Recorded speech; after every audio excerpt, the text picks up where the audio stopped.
from the blackest corners of your mind, they call, pulling you deep into shadow, twisting your senses, keeping you from sleep. It's time to face your darkest fears. This is Tales to Terrify.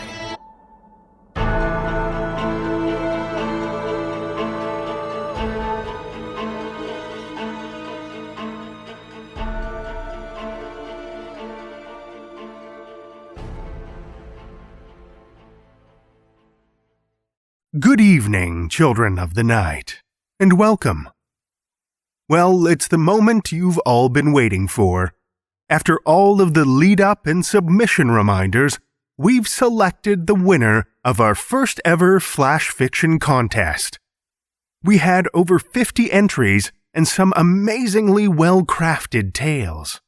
And while associate editors Meredith and Julia had a great time reading through them, picking just one to be our winner, well, it was a challenge. So while just one author takes home the crown and the prize, we've selected 3 runners-up we're certain you'll love too. Our grand prize winner is a story called simply Plague by author Nicola Capron of Nanaimo, British Columbia. Congratulations, Nicola, and thanks for submitting your fantastic tale. We'll be producing Nicola's story for an upcoming episode, and I'm sure you'll love it as much as we did.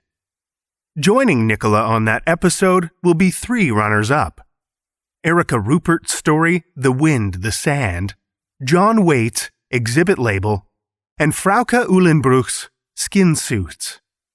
Congratulations to each of you.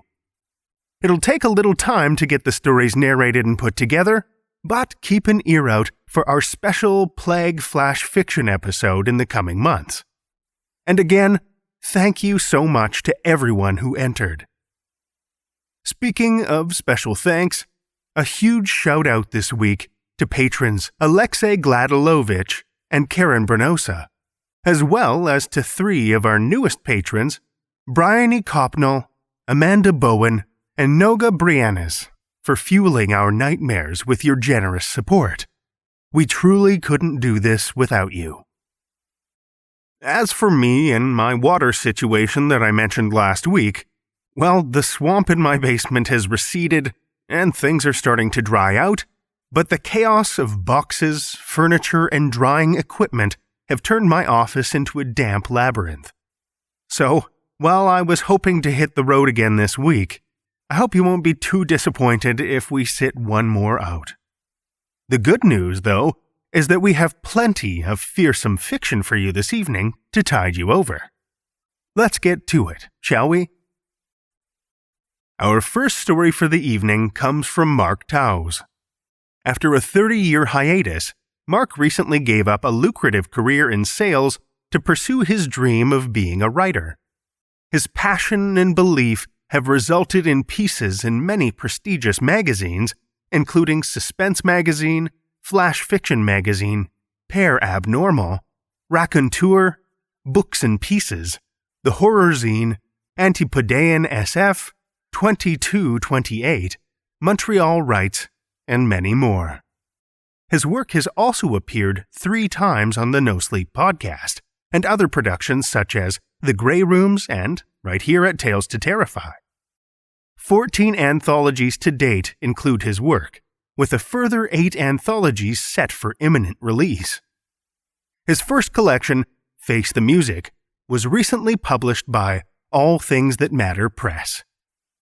Mark resides in Melbourne, Australia, with his wife and 2 children. Children of the night, join me for Mark Towse's Cosy Street, a Tales to Terrify original.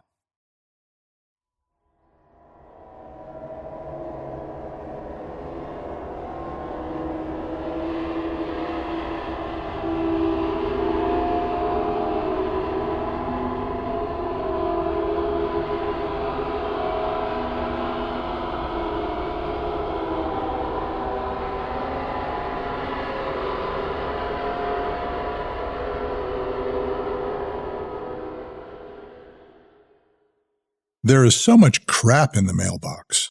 We really should get one of those no junk mail stickers, but I'm not too sure how it would go down with Fiona.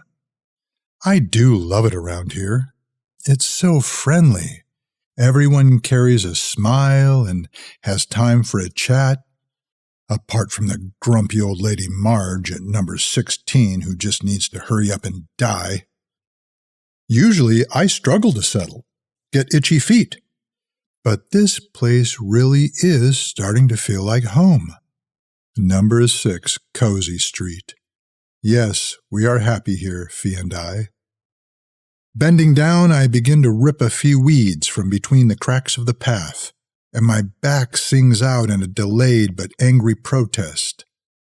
I'll have to get some spray from the shop tomorrow. The bloody things grow back too damn quickly. The weatherboard down the side of the house is looking worse for wear, too.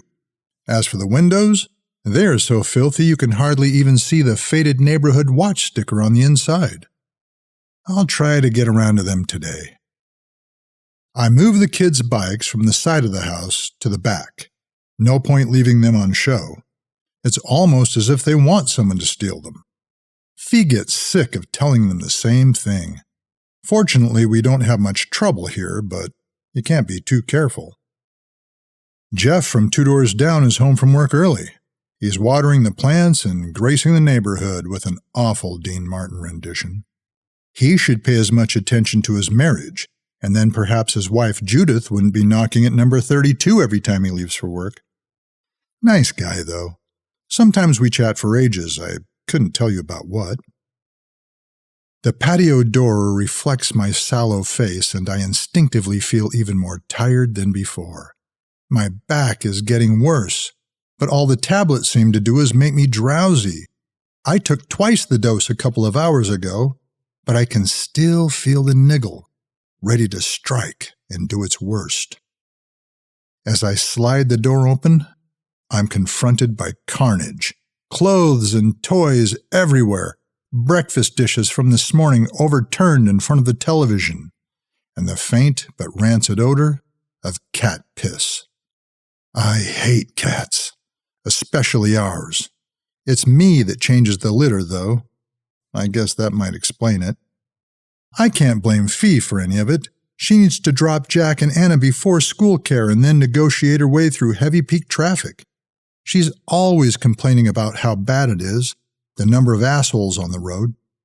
I feel bad that she's the one left to do it.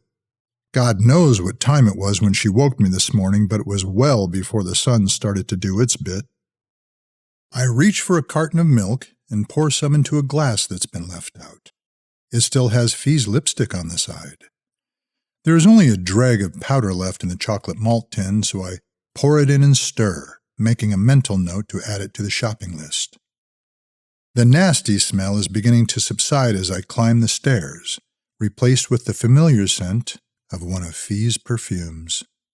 Even though I'm exhausted, it still arouses me. Not so much in a sexual way, but just that in the way that perfume is cleverly formulated to induce mystery and appeal. It's not my favorite by any means.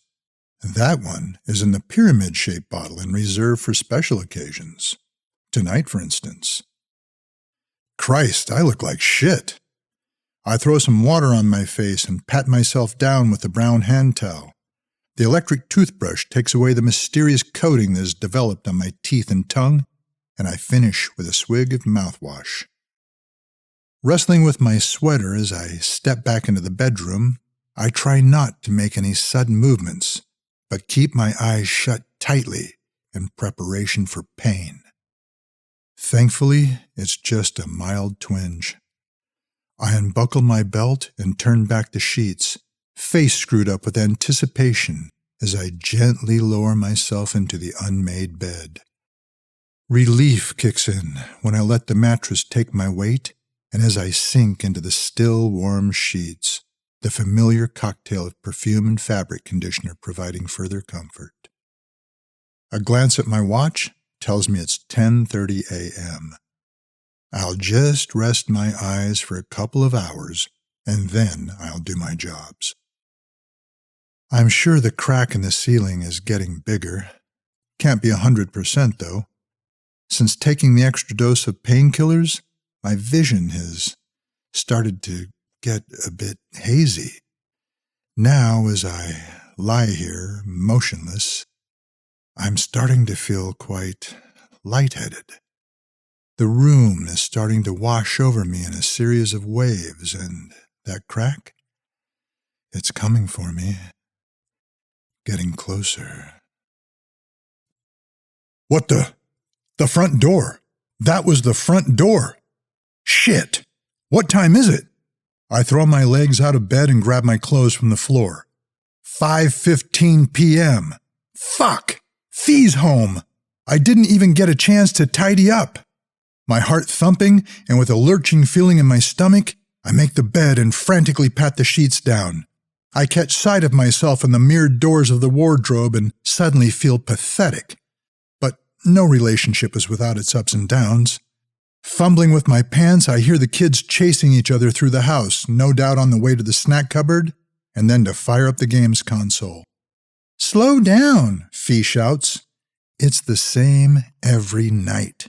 She sounds so tired, though, and she'll have seen the mess downstairs.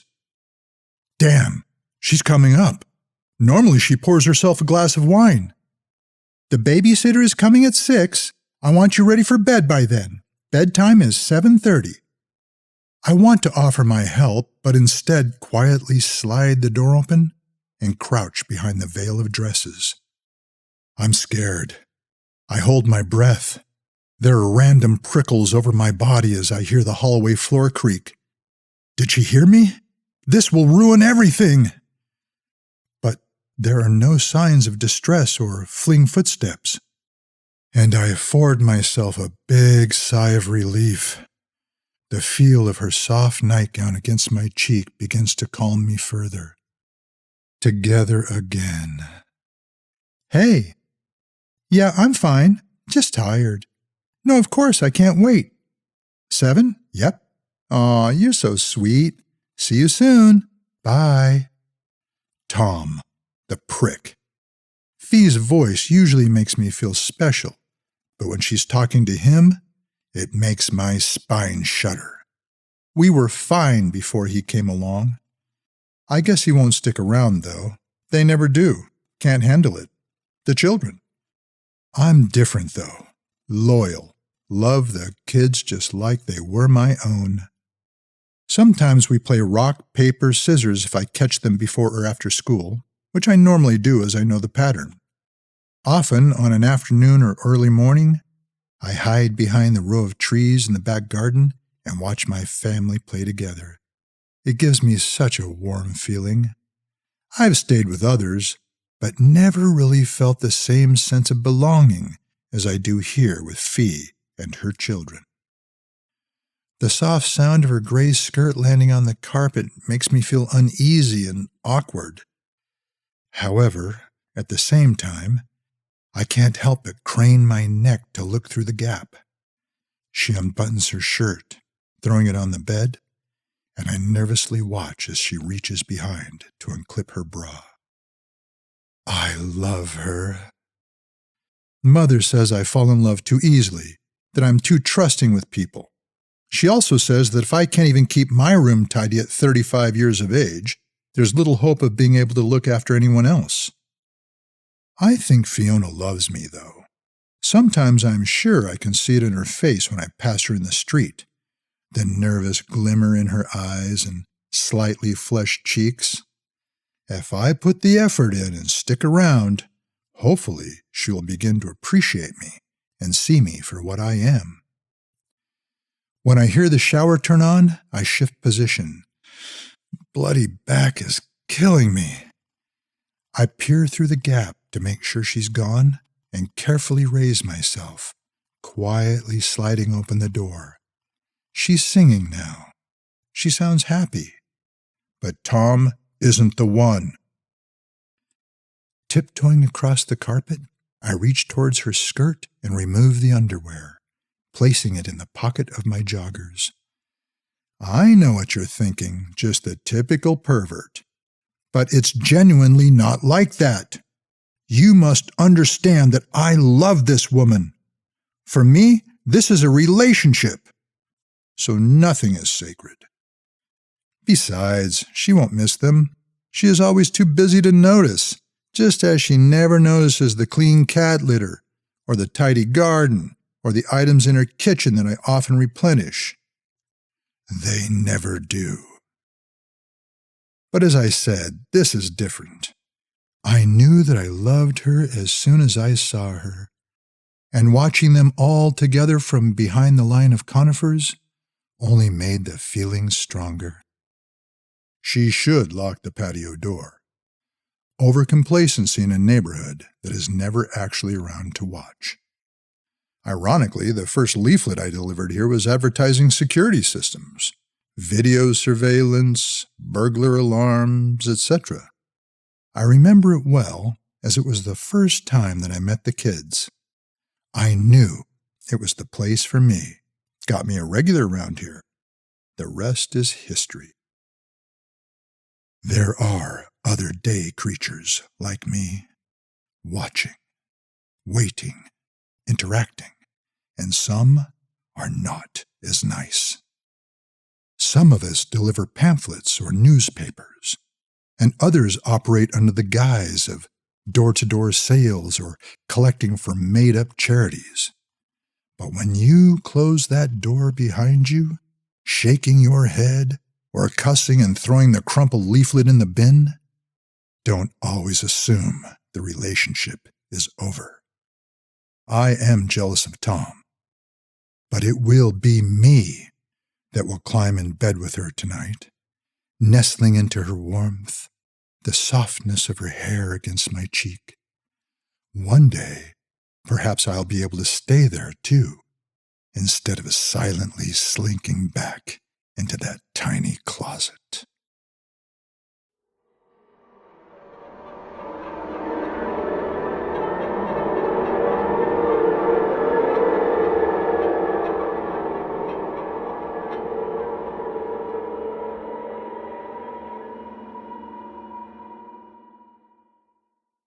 That was Mark Towse's Cosy Street, as read by Scott Fulps. Scott Fulps is a narrator and voiceover artist. When not disturbing your dreams with tales of horror, Scott can be found in Washington, D.C., where he works as a restaurateur. He currently resides in that most haunted of commonwealths, Virginia. Thank you, Scott. Our second story this evening comes to us from Kat Devitt.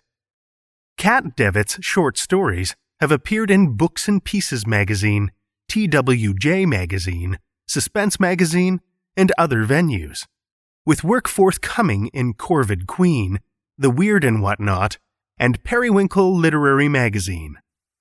Kat is a Pushart Prize nominee, Best of the Net nominee, and placed as a runner-up in OPQ Press's 2019 Spooky Samhain contest. She also acts as the fiction editor for Bold Plus Italic. Listen with me, children of the night, to Kat Devitt's The Scent of Lavender, first published in Oklahoma Pagan Quarterly, October 2019.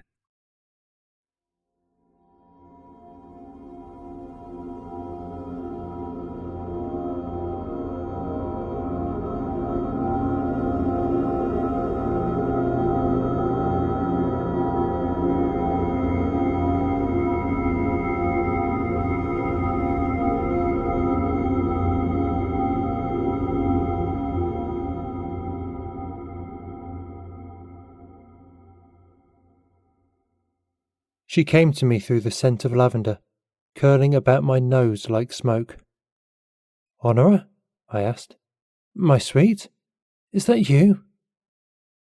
My eyelids cracked open as my head pounded from a night fueled by alcohol and opium. I remembered nothing except for stumbling out of a pub and going after something. "Thomas," she whispered, her voice hollow and distant. I groped the empty bed space beside me. "Come back under the sheets." "It's cold where I am." Then let me warm you. I was never here. I yawned as I scratched at my belly. What game is this, darling? I lifted my gaze to search the room, but I didn't need to look far. Honora watched me from the foot of the bed, her eyes vacant, listless. She batted no eyelashes and took no breath. Her hands remained still at her sides, and her raven hair tangled around her face. "I'm so cold, Thomas." I saw through her pale body like gauze, but my hands still remembered her flesh, her curves, her downy hair. My body wanted her, even now. What's happened to you?" I asked. She gave no answer as she drifted closer, through the bed, where a glimmer of moonlight slashed through a slit in the curtains. We'd warmed this bed so many times with our love-making, with our nestling and cuddling. Now she stood in its centre without heat to provide, without love to give. I swallowed the fear lodged in my throat. This cannot be more than a dream. "It's a nightmare," she whispered. "One from which you will never wake." Honora's hand wisped through my cheek in a ghostly caress. I trembled as I stared up into her empty gaze. Her eyes were black as coal, without pupils, reflecting light like the moon above. "My love!" I reached for her, but my fingers found nothing as they sailed through the air. "I still feel his hands." She touched her throat, her fingers a grey blur. Black bruises coiled around her neck like serpents strangling her for an eternity. "Whose hands?" Honora started to fade into the moonlight, silver strands unravelling from the tapestry of her soul. "Now I'll always feel him." I shot up as I reached for her. "Give me a name, Honora!" I tried to grab her, but it was like capturing mist. "A name! I need a name!" "He found me in Covent Garden." "Why there?" "I was being a naughty girl." Honora flashed a cheeky grin. It was a glimpse of her earthly self, before she disappeared altogether. "Honora," I muttered. I curled up under the blanket and sobbed myself back to sleep. Was she dead, or had I imagined her? Was this a hallucination from the opium? But it was impossible. The stuff had worn off hours ago. I stumbled down London's cobblestone streets, my head still throbbing from the prior night. I'd had too much to drink. I'd smoked too much at the Blue Dragon. My mind hadn't been altogether there when I'd imagined Honora's ghost. But a small part of me doubted these hopes. She'd seemed so real, so cold, so distant, as if she truly was gone. "She came to me in virgin's white, without a fee to spend the night." I caught the final trickling of a bawdy song as I passed by a tavern. Above the doorway hung a sign with a lion licking a bleeding paw, and scrolled, in red lettering, "The Bleeding Lion." Men staggered out of the tavern, muttering the same tune as they grasped onto the scraps of last night's amusements before returning to their lonely wives and children. "Her breasts I saw, her canny I tasted, and in her thrall I found my love wasted." I walked behind a pair, one drunk, one sober. The drunkard had his arm tossed over the sober's shoulder, his steps slow and dragging as he carried on with the tune. "Her white she turned into a grey, when I did learn with whom she lay. With John, with Brooke, with Patrick, with Lawrence, with any ruck to hand her a sixpence." "Will you be quiet for 1 minute, Samuel?" the sober ground out. "But it's a lovely morning for singing, Ezra," Samuel hiccuped. "I passed Scotland Yard on my way to fetch you, brother," he shivered. "It's a dangerous morning."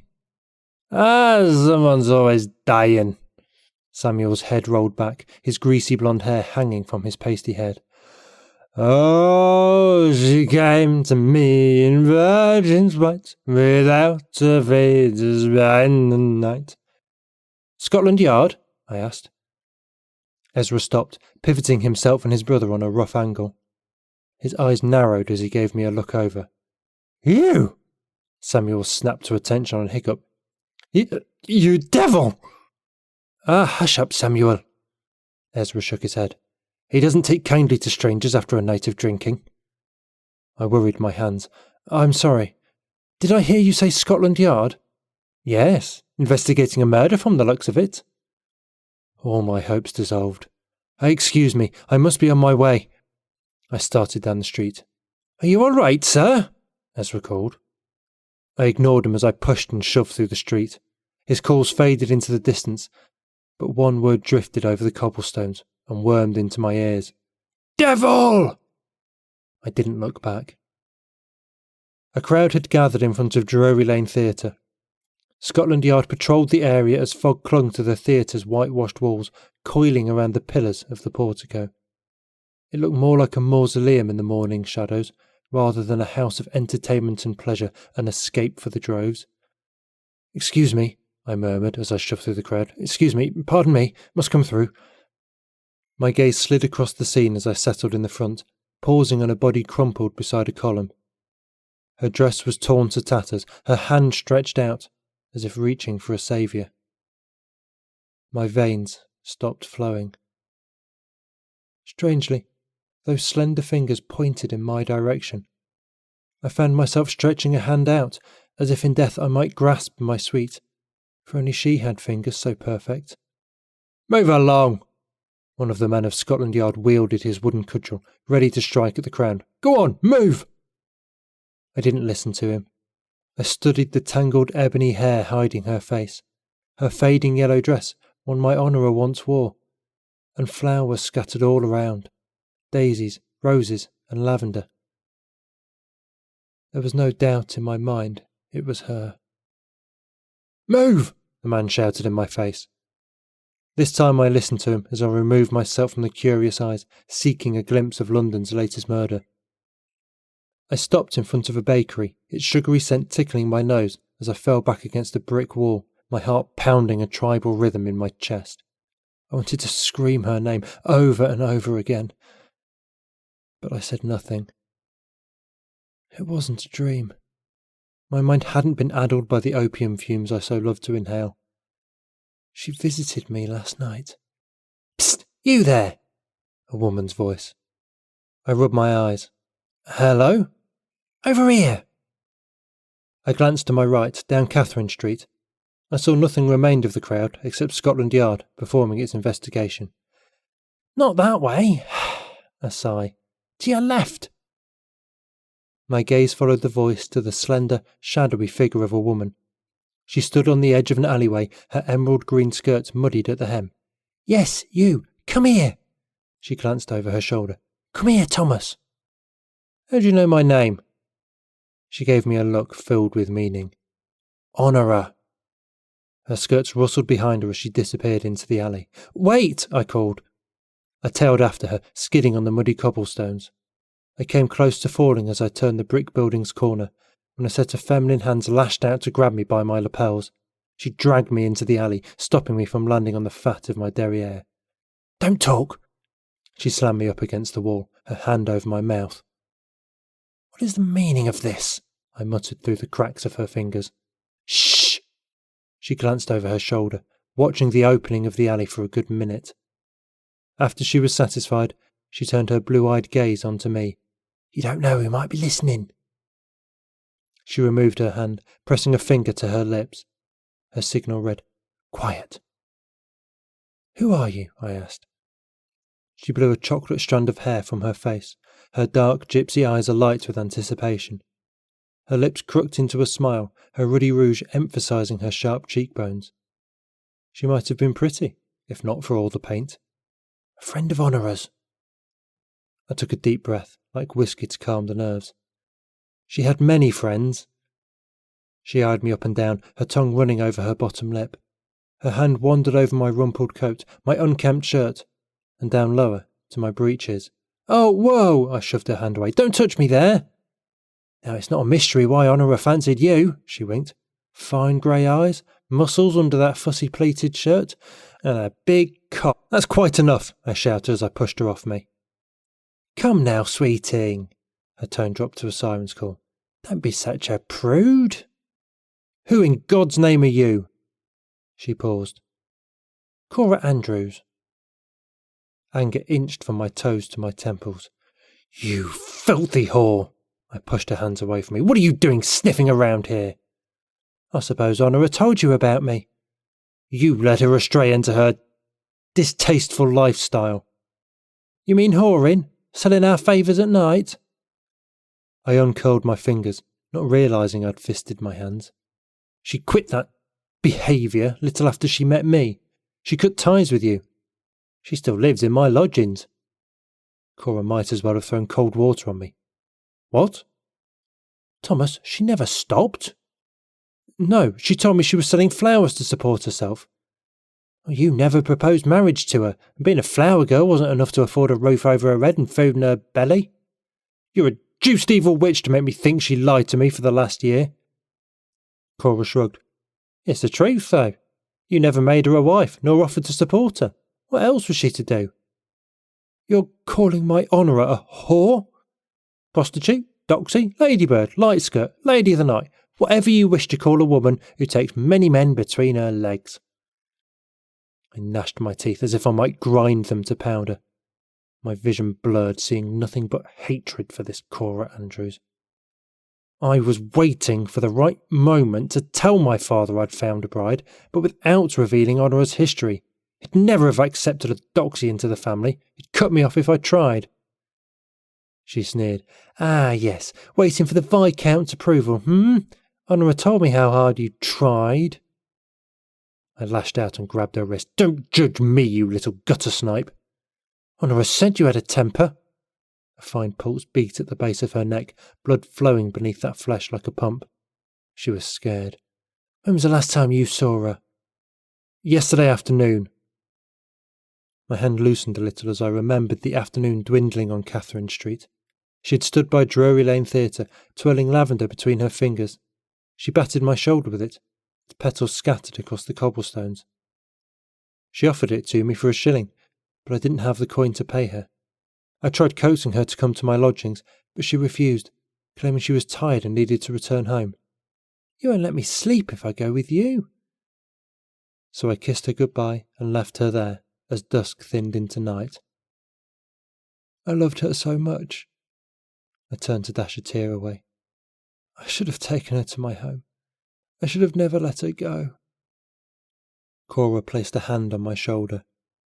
Honora often frequented the Bleeding Lion to find her customers. I think she met her murderer there.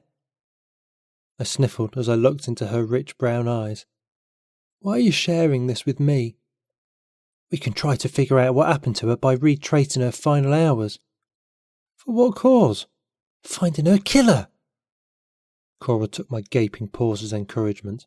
You'll discover the truth of her if you learn why she was murdered. That's for Scotland Yard to oversee. And once another murder or crime happens, they'll forget about her. They don't care for prostitutes. Why don't you find her killer? You're clearly more privy to her life than I ever was. I seem to suit his needs. Prostitute, she said, flicking out a finger, and female. She held up 2 fingers. 2 reasons why she wouldn't investigate Honora's murder on her own. Well, how do you know it wasn't a woman? Because men are the beasts of the streets. That's not a fair assumption. It is when you've endured our way of living.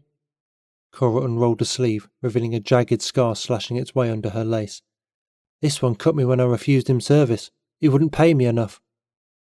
She pulled down the neck of her dress. Along her shoulder, a bruised lash. This one whipped me with a crop when I wouldn't play submissive. I hate being tied up. She turned around and lifted up her long cascades of hair. And this is why I hate it so. A deep puckered scar. From what? I couldn't imagine. Rope, Cora offered, as if she heard my thoughts. This scar's from when I was fresh, still new to the trade. A gentleman offered me 2 guineas if I allowed him to tie me up. He promised he'd be gentle. Cora faced me again, her crimson lips trained into a smile. If she'd any pain from the memories, she didn't betray herself. not underneath all those layers of bark grown as a shield around any softness left to her. "I'm a woman," Cora said, "and a prostitute at that. I can only do so much, but as for you can hunt down a murderer. You can access places I couldn't dream of entering, and you can talk to people, mainly men, who would only rub 2 shillings together and ask me for a fucking. I can't go sniffing around, I might get hurt too." Cora bristled at that, as if she, a woman who'd endured pain and brutality to support herself, had more iron in her spine. I hated her for it, for thinking she was my better in any way. "You'll look for her killer if you ever cared about her." Her gaze trailed down to my breeches. "What she saw in you, I don't know. Not even your big cock could be so redeeming." "I took care of her." The right corner of her mouth kicked up. "In what way?" I said nothing. "She often went to the bleeding line with me when we were looking for customers. We did last night, but parted ways when I left with the gent. She stayed a while longer, but with no man in particular, from what I noticed." Without a glance, Cora left the alley.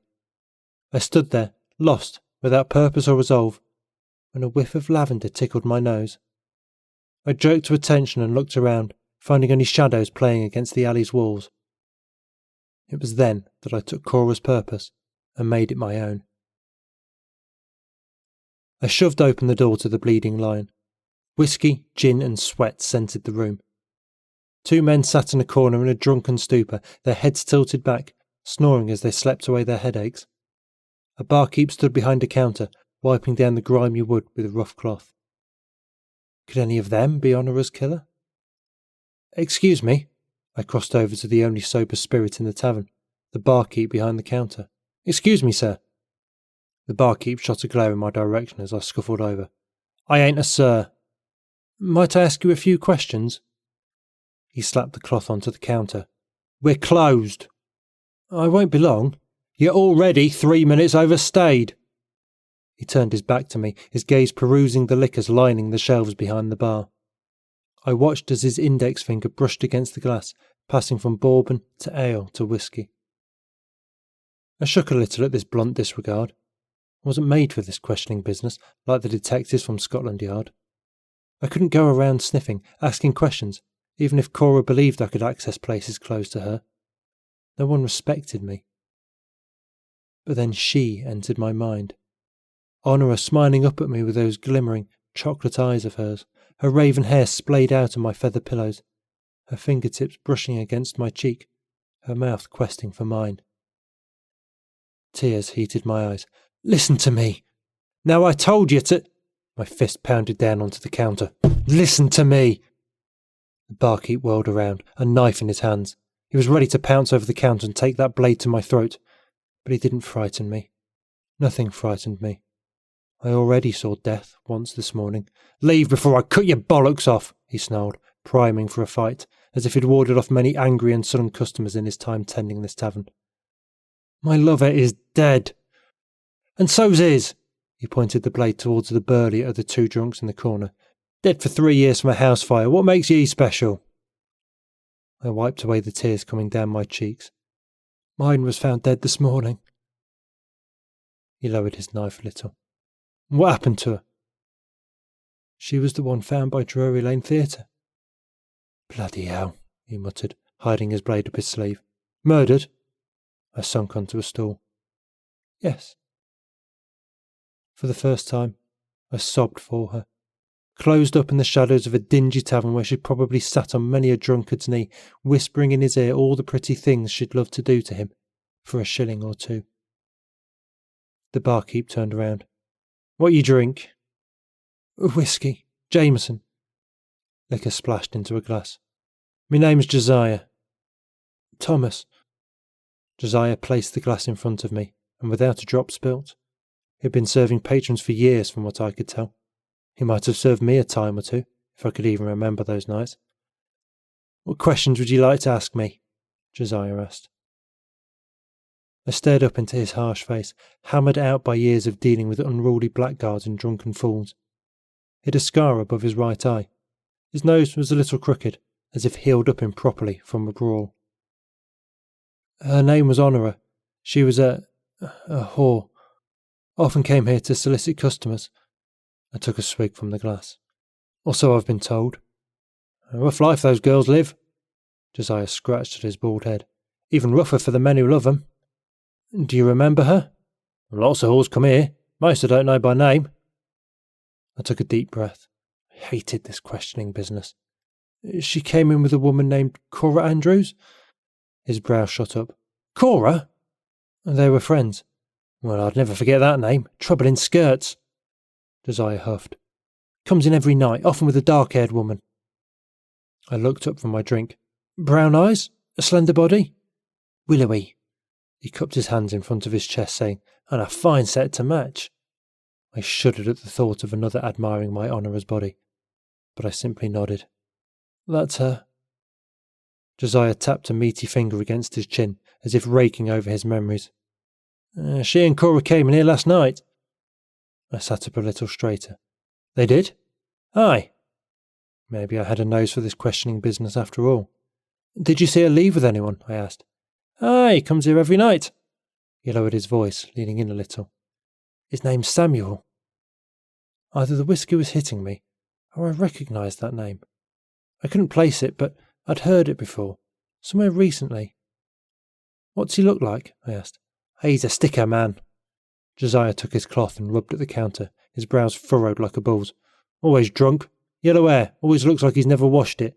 Often taken home by his brother Ezra. As if someone had snapped their fingers, I remembered. I'd passed him and Ezra this morning. Bloody hell. I swallowed the rest of the whiskey and slammed the glass onto the counter. It's been a pleasure speaking with you, Josiah. I swung a leg around to stand, but Josiah's hand dashed out, grabbing me by my collar. Don't tell anyone I gave ye his name. He crooked his wrist a little, his knife glinting, or else I'll come knocking on your door, and I'll cut your bollocks off. Quite unnecessary. How'd you like to see 'em served up on a silver platter? I swear I won't tell anyone. Aye, you won't. Josiah let go with a laugh, nearly causing me to fall off the stool. I can see it. You're shaking like a shitting dog. Thank you for the whiskey. I stood up, brushing out the wrinkles from my coat. You'll see me again tonight. I left the Bleeding Lion, Josiah's cackles trailing behind me like a ghost. I laid on a cot in the Blue Dragon with a pipe dangling from my hand, an oil lamp flickering beside me. That tiny flame illuminated a world of shadows, dancing on the walls, while their solid doubles reclined in their opiate-induced stupors. I drifted into sleep. And I saw her. I saw her in the smoke, those wisps webbing together to create her face. Grey and pale, like her ghost, like her corpse. God, how I'd adored her. Those sly gazes, those mischievous smiles, those pretty laughs. I missed her, pure and simple. I wanted her to return to me, but the dead didn't rise at the tears of the living. And she'd laid with other men. Did I even want her back? I woke up in the middle of the opium den, the other cots occupied by men like me, miserable, sad, and filled with self-loathing, until I remembered where I needed to be, the Bleeding Lion. I stumbled to my feet and emptied my cot for the next lost soul to claim in that shady purgatory. I stepped out onto the street, nighttime draped over the city. Ah, hell! I gripped my head, a pounding in my skull. Bloody, bloody, bloody hell! I pulled out my pocket watch. I checked the time. 8 o'clock. I'll find him, Honourer, I mumbled to no one in particular as I tripped over cobblestones on my way to Covent Garden. For you, my love. My sweet, whoring love. That rage climbed up the ladder of my ribs, going higher and higher with each step I took. Had Honora thought of me? Had she remembered the feel of my fingers on her skin while another stroked her most intimate parts? Had she regretted taking coins for a few sweaty moments with men who didn't love her? Bloody, bloody, bloody hell! I stormed into the tavern, searching the faces of those within. Glasses clattering onto the counter as customers clamoured for more spirits. A dozen drunken voices melded together as they sang an Irish air. Other men sat in silence as they drank away their sorrows. and through the din, pretty doxies drifted from table to table, looking for company for the evening. Honora had once been such a woman, and if Cora was to be believed, she'd been working this room long after she'd promised me she'd given it all up. I circled the tavern looking for one particular face, one with messy blonde hair, a stick of a man. Close by, I heard a familiar voice, and a familiar hiccup. "Come now, Ezra, I've only had a few swigs of ale. Another one won't harm me." "It'll harm your dignity." "But I haven't done anything." "Not yet." A sigh. "This morning you cursed out a stranger on the street, calling him a devil." I stalked those voices to a corner, close to the bar, but not in Josiah's immediate view, as anger pounded in my every step. I saw him, Samuel, with his brother, Ezra, dusky and tan. They looked nothing alike, like the opposite sides of the moon, as they sat at a round table on splintery chairs. "He reminded me of a nightmare." Samuel's throat worked on a hard swallow. "Or, at least, I thought it was a nightmare when I sobered this morning."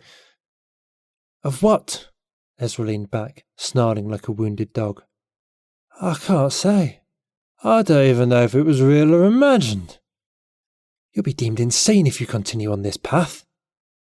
Ezra snatched Samuel's ale before his lips touched the glass. He poured the copper liquid onto the floor.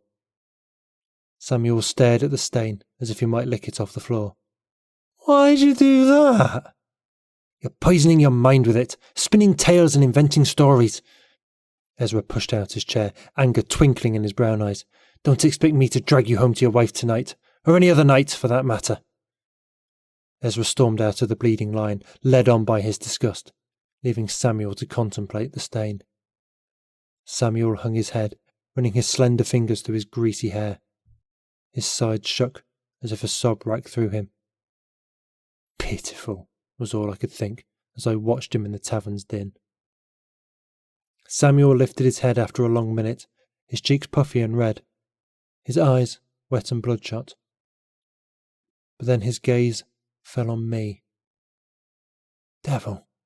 He mouthed it like a prayer. "Devil." Again he said it.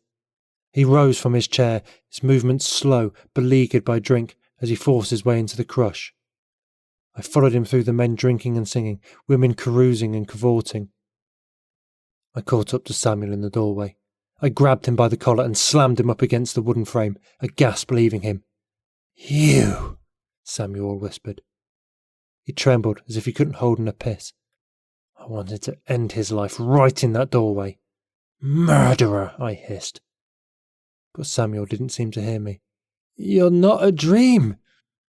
He reached out to touch my face, his fingertips light, then retreating, as if he'd touched burning coal. "You're real." "What do you mean? Of course I am." "My God, what did you do to her?" "To?" "The girl from last night, the one I left here with." I rammed my forearm into his throat, his head hitting the frame. "Ow!" "Who?" I growled, my spittle raining down on him. "Helen." His face burned red, sweat dripping from his brow. "Or was it Henrietta?" "Honora," I gritted between clenched teeth. Yeah, that's her." His throat worked as he swallowed. "But if you're real, then that means those screams, they happened." "Screams?" In that moment, a cry cracked through the night. Not from a woman, not my Honora lying in some morgue, waiting for her burial, but from Samuel. It crashed into me, and in seconds hands were all over me. "Help! Help!" Samuel cried. Several men turned towards the doorway, taking in the scene. 2 men rushed at me, tearing me away from Samuel. He slid down the doorframe as if his bones had been yanked from his legs. He stared up at me, his breathing quick, deep. "You came upon us," Samuel said, "by Drury Lane Theatre." Clamouring came from behind the bar. "You grabbed her by the wrist, stopping her," he continued, shaking his head. "I was so deep into my cups, I thought it was a dream when I sobered this morning." Josiah cut through the crowd, quicker than lightning, knife in hand. "I'll have no fighting here, not on me doorstep." I left her with you, Samuel said. Josiah stepped between us, his knife point pressing against my heart. But I looked past him, not seeing his threat. I saw only Samuel, and what I wished to do to him. Rip out his spine, I thought. Gut him like a fish. But not here. Not in front of all these people. You made her scream, Samuel cupped his ears. I'm living in a nightmare. Samuel started to cry, softly, as he rocked himself back and forth. Liar, I spat. I remember none of this. Josiah's scowl deepened. You really want me to cut off your bollocks, don't ye? Making trouble in me bar in front of me customers? Cut it off. Serve it to everyone here for all I care. Now there's your sass. He lifted the blade, placing it under my chin. I don't know what he's blabbering on about, but it matters little to me. He lowered his hand, tucking his knife back into his sleeve. But you're not welcome here. Ever again. Josiah snapped his fingers. His tavern cronies released me from their stronghold. I growled at him, but kept my glower on Samuel. Every nerve ending thrummed with the desire to lunge at him, to split his skull open. But not here. Josiah knelt down beside Samuel, placing a hand on his shoulder. I'll send for Ezra. He'll take you home once he hears about this muddle. Thank you, Samuel murmured. Thank you. Tears slipped down his cheeks, as if he could grieve. He was a murderer. He hadn't a heart to wring out tears. And as for ye, Josiah looked up at me, his scarred forehead twitching, ye need to be taught a lesson. He snapped his fingers again. I hadn't time to ask what he meant as a fist sailed towards me, smacking straight into my nose, sending me backwards. I stumbled, falling onto slick, muddy cobblestones, and then my world went black. Black as a raven's wing. Wake up, sweetin'. Something slithered along my thigh, brushing against my groin. I stirred to life, in more ways than one. A single thought reverberated through my darkened mind. Honour, come to make love. Ah! Her hand rubbed softly, her giggle filling my ears. A soft sigh escaped my lips as I blinked slowly. A shadow bent over me with all the curves of a woman. Honour? A curl slipped from her coiffure, tickling my nose. My love. I reached up to tuck the strand behind her ear. But she stopped me, grabbing my wrist. It's Cora. I snapped her attention. Get your filthy paws off of me. I shoved her aside, jolting away from my memories. That's what you thank me? She huffed. I kept those men from flooding the street with your blood. I'll never thank a whore. Honour was one. I shot Cora a glare, and in return she smiled. Come now, sweetin'. She rose up onto her knees, thrusting her bosom into my face. You seemed to enjoy my paws only a minute earlier. I want nothing to do with you. Your friend says otherwise. Her gaze travelled down to my still hard erection. She licked her lips, her eyes alight with meaning. I covered myself up with my coat. I wanted Honour, not you. Oh, Cora gave me a wink. Why don't we go somewhere more private? I'll show you where she lived. Maybe it'll ease your grief. My curiosity sprang at that. Honour had told me she lived alone somewhere in the East End, but this, too, had been a lie. Had there been any truth between us? Fine. Cora took my hand, stood, and hoisted me to my feet. She held on a little longer than I expected, squeezing my fingers before letting go. Follow me, then. A breeze ran its fingers through my hair as Cora started down the street. I watched her hips sway as she disappeared into London's fog, so thick a knife could slice through it. Above, the sign for the bleeding line clacked in an uneven rhythm. I'll lose you if you don't start to put one foot in front of the other. Her steps echoed in the distance, light and slow, much like her languorous studies. Coming. I slipped into the fog after her, hurrying to catch up, when I caught a whiff of lavender. It started out weak, strained, but grew stronger with each step down Catherine Street.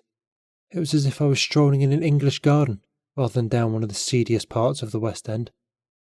Do you smell that? I called. What an all shit! Cora was closer now, a few feet away. Lavender. I inhaled sharply, as if I filled my lungs with opium fumes. How far is your home? Down a few streets and through an alleyway. Cora now walked beside me, her hand finding mine in the foggy darkness. So I don't lose you. Life dimmed the further we walked from Covent Garden and into London's maze. Fewer doxies called from their corners, fewer passers-by bumped elbows with us, fewer carriages rolled by. Candles burned low in a few windows, guiding lights in the night, but those, too, became sparse. Soon we stopped at a crumbling brick building. Shingles lay scattered on the ground, glittering in the moonlight, and grime filled the windows from years of neglect. Cora made a grand sweep of her hand, as if she was showing me Buckingham Palace. Here we are. She strode up the steps, kicking aside a stray orange tabby lounging in the doorway. I followed her into a small enclosure. It wasn't quite an entrance hall, too small for quick hellos and embraces, but large enough for the building's tenants to hurry inside and rest a minute before heading to their lodgings. But Cora didn't rest. She was a woman of movement, always shifting or swaying or stroking. She climbed right up those steps, with me trailing behind her. She stopped at a door with faded maroon paint. It was rusting on its hinges, and the doorknob looked about ready to fall off. But it was better taken care of than its neighbours, all scratched, nicked and scarred. Our home. Cora slipped inside, and I followed. I closed the door behind me with a soft thud. In what looked like a parlour, Cora busied herself with pulling back shabby curtains, threadbare but pretty with a teal paisley print, and lighting candles, nearly burnt down to the wick from long night, possibly spent with clients in these rooms. Candlelight flickered over the furniture crammed into the tiny sitting room. Underneath the window, a chaise longue was shoved into a corner, moonlight slashing over the crimson upholstery. 3 oak chairs were huddled together, resting on an emerald green rug, shaggy and worn on the edges. On either side of the room, opposite each other, were doors. Cora stood beside one. In here. She gave the door a shove. It swung open on a creak, moonlight teeming out in a tide, as if a dam had been broken. Come along, Cora said, and then she disappeared inside. I took a step when lavender tickled my nostrils again. I glanced about the sitting room, half expecting to find Honora sitting on the chaise longue, her fingers toying with a strand of raven hair, impish grin teasing at the corners of her lips. But she wasn't there. My heart fell as I joined Cora in the bedroom.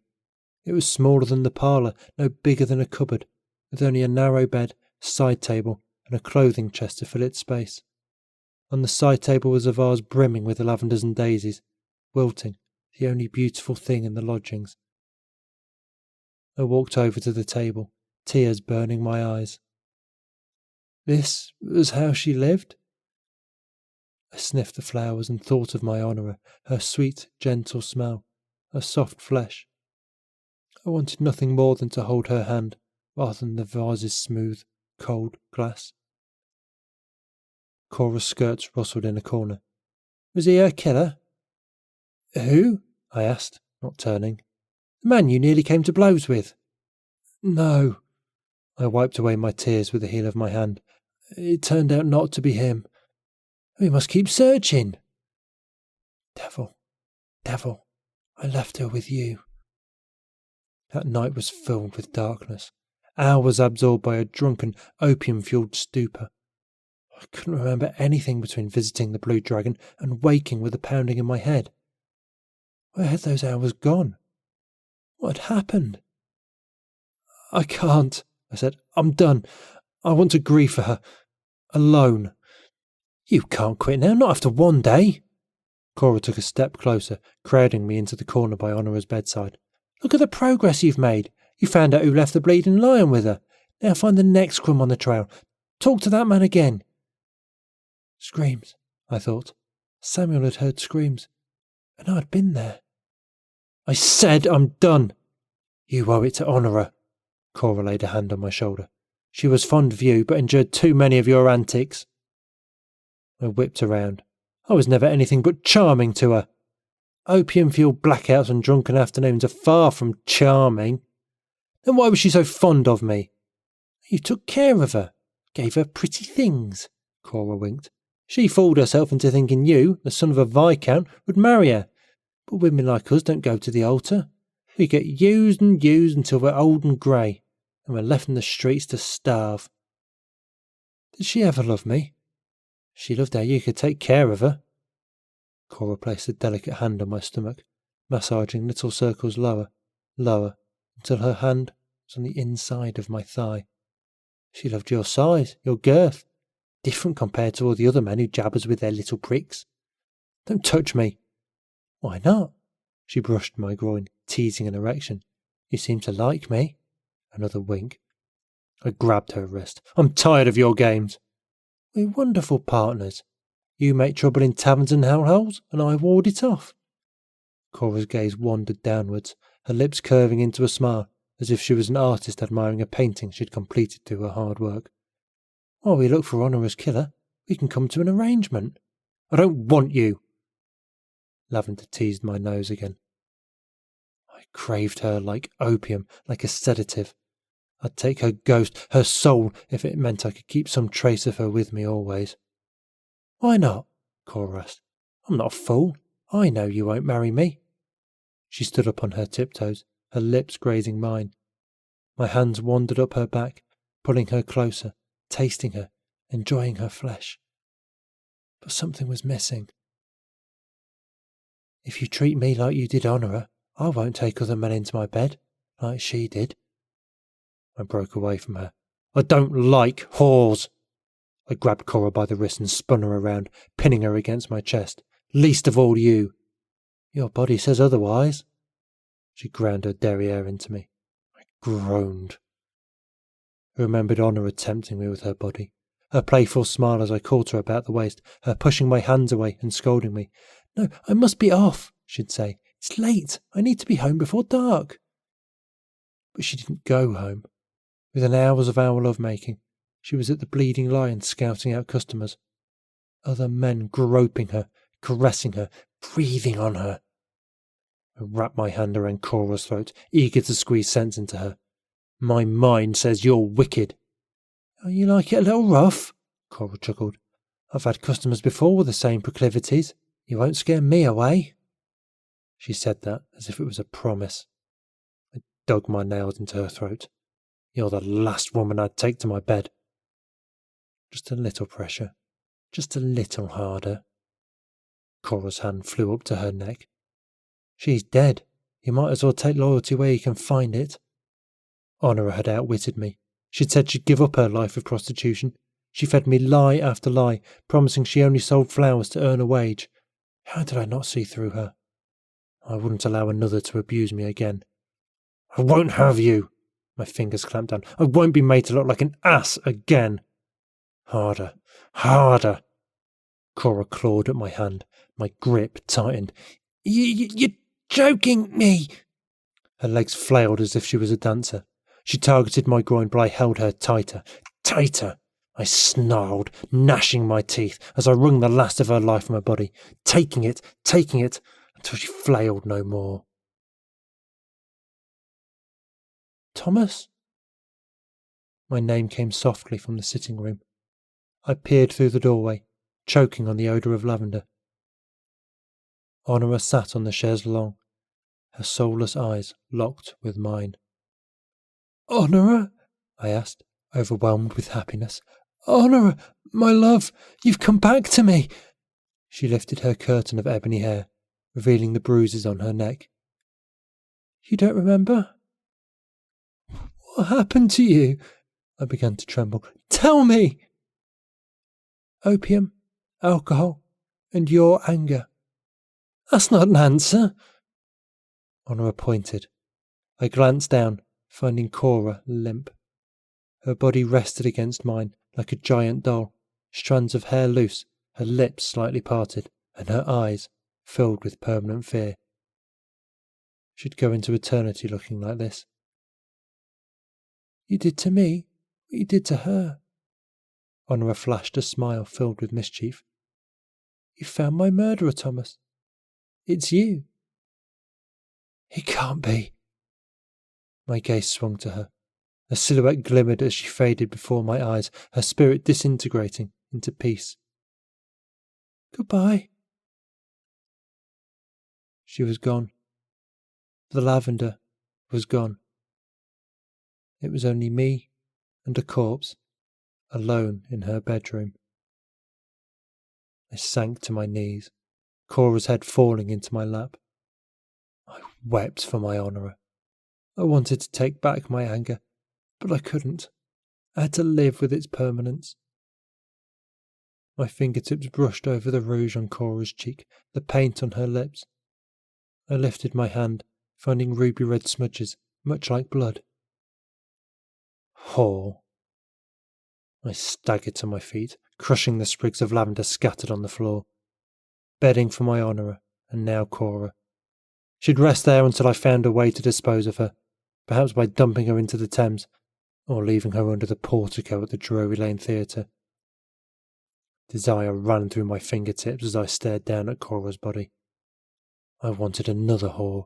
I wanted another honourer, and I'd take it with a violent passion if it meant I'd see her ghost again. Thomas? Another voice, one still glinting and fresh in my mind. I looked up and saw her standing in the moonlight, its rays slashing through her voluptuous body. Then why did you go on and murder me, Thomas? Cora asked. I looked through her, towards the chaise, and found it empty. I no longer smelled lavender, or sensed honour in my heart. Where is she? At peace. Cora gave a little wink. You're mine now.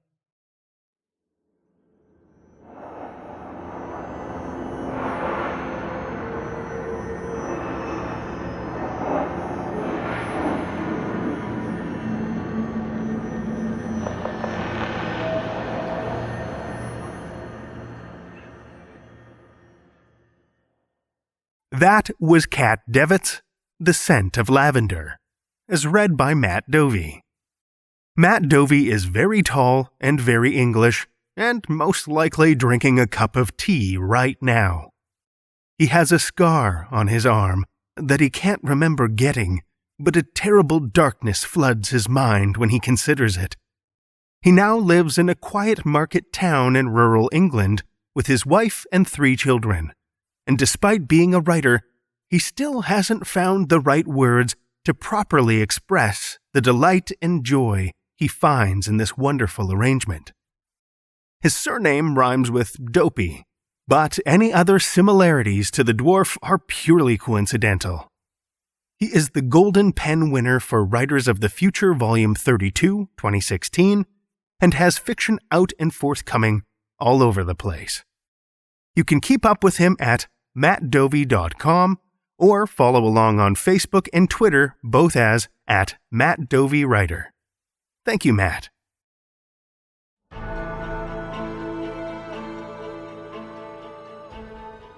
Well, children of the night, the hour is late, and we've run out of tales to tell. For now.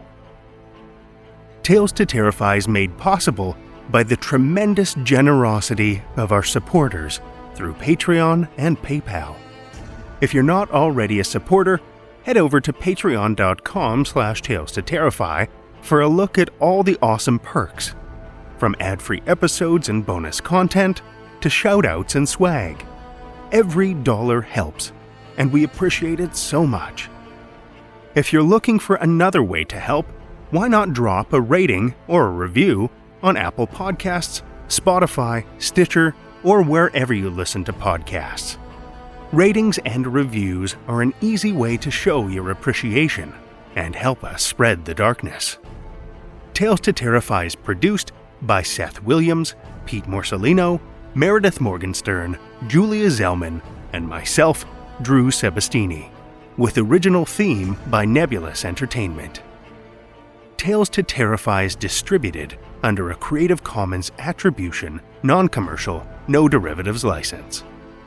Join us again next week as we blacken your soul with more Tales to Terrify.